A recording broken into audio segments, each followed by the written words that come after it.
দুদিনের ব্যবধানে দুটি বিমান দুর্ঘটনা কিছুতেই যেন মেনে নিতে পারছে না মার্কিনবাসী। বেগ পোহাতে হচ্ছে Trump প্রশাসনকেও।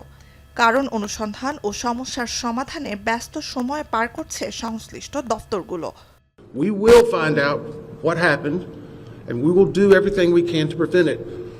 But I don't want anyone to think because we are working two accidents. This is what we do. ওয়াশিংটনের পোটোম্যাক নদীতে বুধবার বিধ্বস্ত সামরিক হেলিকপ্টার ও যাত্রীবাহী বিমানের মধ্যে বিমানের দুটি ব্ল্যাক বক্সের তথ্য উদ্ঘাটন করেছে প্রশাসন। চলছে তথ্য বিশ্লেষণ। প্রাথমিকভাবে ধারণা করা হচ্ছে মাঝ আকাশে বিমানের ধাক্কা দেয়া হেলিকপ্টারটি অতিরিক্ত উঁচুতে উঠছিল। দুর্ঘটনার সময় ছিল অন্তত ৩২৫ ফিট উচ্চতায়।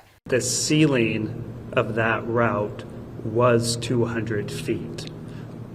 As Member Inman said, we have not got the data out of the FDR for the Black Hawk at this time, but that's what we know.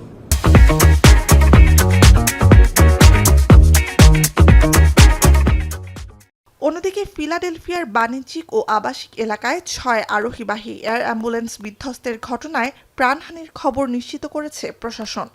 ওড়ার ১ মিনিটের মাথায় ভূপাতিত বিমানটির ভয়েস রেকর্ডার এখনো মেলেনি। শঙ্কা রয়েছে অক্ষত অবস্থায় নাও মিলতে পারে black বক্সটি। We have located the two engines, but for the cockpit voice recorder, we are still looking for it. It could be intact, but likely it is damaged. It may be fragmented. যুক্তরাষ্ট্রে বাণিজ্যিক বিমান বিধ্বস্ত হয়ে প্রাণহানির ঘটনা বিরল হলেও গেল কয়েক বছরে অল্পের জন্য দুর্ঘটনা এড়ানোর প্রবণতা বেড়েছে। ফলে উদ্বেগ বাড়ছে আকাশপথে নিরাপত্তা নিয়ে। নুজহাত কামাল, এখন বিশ্ব।